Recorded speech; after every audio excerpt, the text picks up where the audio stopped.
Greetings and salutations, YouTube. It's Erica welcoming you back to 1011 Trucking, where we do more than just drive. And today we're going to continue with part 2 of our legacy document series, where we're going to touch on medical power of attorney. So stay tuned.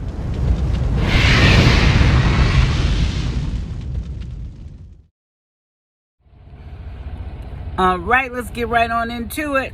I'm about to lay an R&B track right. Oh yeah! I'm just joking. I do look like, or I look like an air traffic controller or an AT&T operator. I'm not sure. Anyway, welcome back to our channel again. My name is Erica.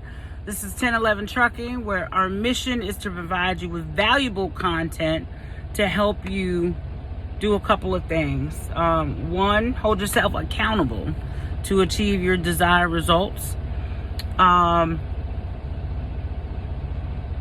Become the best version of you that you can possibly be and create and live the life that you've always wanted. I mean, you know, easy peasy, right? But anyway, today we're going to talk about part 2 of our legacy document series, and we're going to get into medical power of attorney, also known as an advance directive. So what is that? Medical power of attorney or advance directive allows an agent to act on your behalf to make medical decisions for you. So what is that? And I'm gonna look down because I did make some notes because I wanted to make sure that I didn't miss anything. And so what you want to do when you name a healthcare agent is that you're going to give them the authorization to act on your behalf when it comes to certain medical decisions. If you can't do it for yourself. So that's really important. And so when you put a medical power of attorney in place, what happens is the person that you name as your agent, if you're not able to act on your own behalf, they're going to be able to make certain decisions for you. For example, you know, deciding which medical facility you want to go to, deciding about your artificial hydration and nutrition, organ donorship, release of medical records, and any type of surgical procedures. I don't know if I said that already. If I did, my apologies for the duplication. And so what your medical power of attorney can also do is they can make sure that the terms are carried out in your DNR or do not resuscitate form, which is also known as a living will, and that'll be discussed more in part 3 of our series. And so basically, when you put a medical power of attorney in place, it actually becomes effective the moment you sign it. But what's really important to note is that it can only be used if you've been deemed medically incompetent by physicians. Okay, so how it differs from a durable or general or special power of attorney is it actually doesn't become effective until you're deemed incapacitated or incompetent by physicians, whereas the general, durable, and special or specific power of attorney actually terminates once that happens. I think I said that wrong. Let me take that back. No, it doesn't terminate. It is unable to be put in place if you become incapacitated. So that's why it's important to get those 3 or one of those 3 that I just mentioned set up prior to you becoming incapacitated or incompetent, because the moment that you do, you're actually unable to then get that document put in place. But what's also important to note for those is that power of attorney actually ceases upon death. So with this instance, it's really important to think about putting a medical power of attorney in place for a couple of reasons, especially if you're in a blended family situation. Also, if you have elder parents, if you have adult children, but they're not, they may be 18 and over, but still in their early adulthood, and they have a girlfriend, a boyfriend, or significant other that they live with or whatever, but they haven't been married and they haven't been labeled domestic partners, which I'll also talk about in a later series.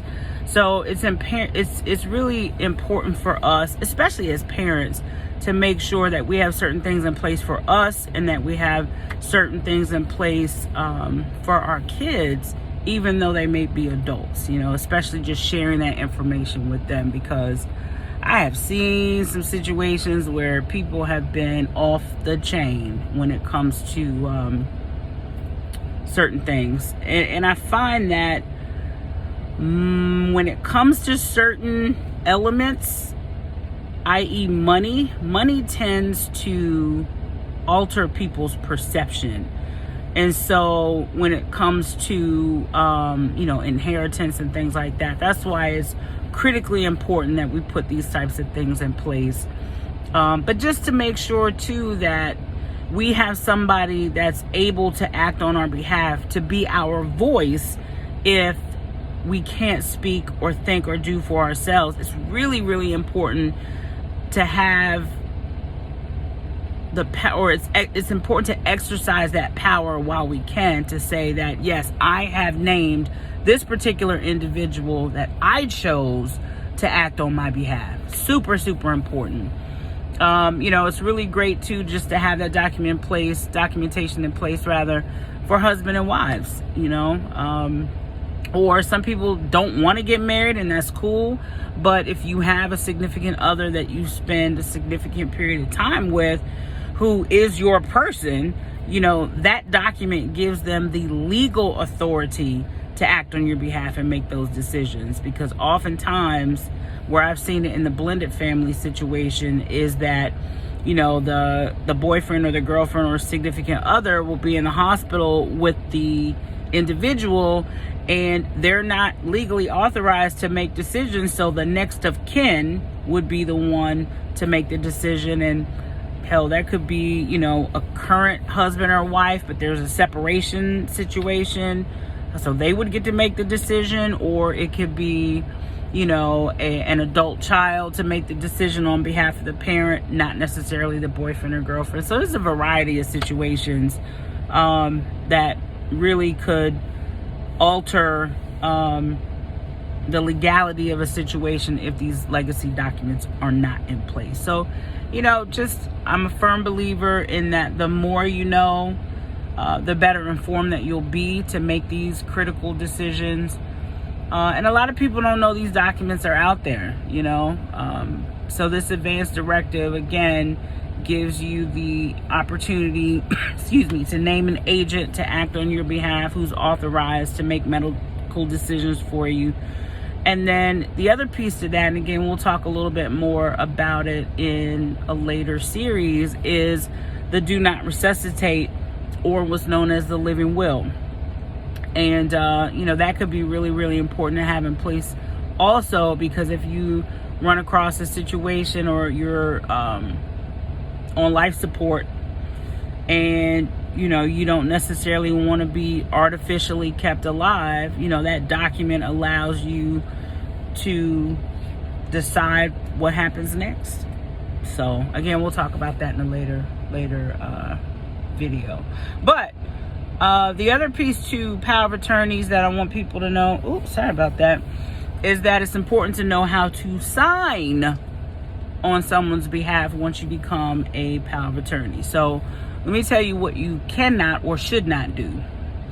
Now, just so you know, I'm not an attorney, although I have been known to play one on TV from time to time. But I do not give legal advice. I'm not a tax preparer, and I do not give financial advice outside of the scope of which I am licensed to do so.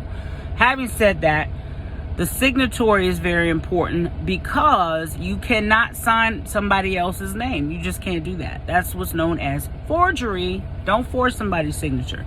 If you are the power of attorney for someone else, you are to print their name, you're to sign your name, and then you write the following phrase: power of attorney for, and then you write their name again. In place of power of attorney, I've also seen attorney in fact written as well. So that's very, very important. You don't sign another person's signature. You sign your name and you write the words power of attorney for, and then the other person's name. So that's really, really, really important so that you don't set yourself up for failure in acting on someone else's behalf. But I just wanted to share that with you. So if you find value in this content, it's really, really important to share it, because the more we know, the better we'll be. And frankly, knowledge is power, but guess what? Only when applied. So I want to share with you guys. I want to basically impart what I've learned on you guys. As I mentioned before, we do have a partnership with Rocket Lawyer where you can get these documents put in place per your state online. The link will be included in the description, and then of course you can find these valuable links on our website as well at www.1011trucking.com. That's 1011trucking.com. Because guess what? We do more than just drive. Yes, y'all like my glasses. I love my glasses, but here's what I've noticed. My gray hair, aka glitter, is getting unruly, and they just want to do their own thing and want to be noticed. So we're going to let them do what they do. I'm Erica. Again, this is 1011 Trucking.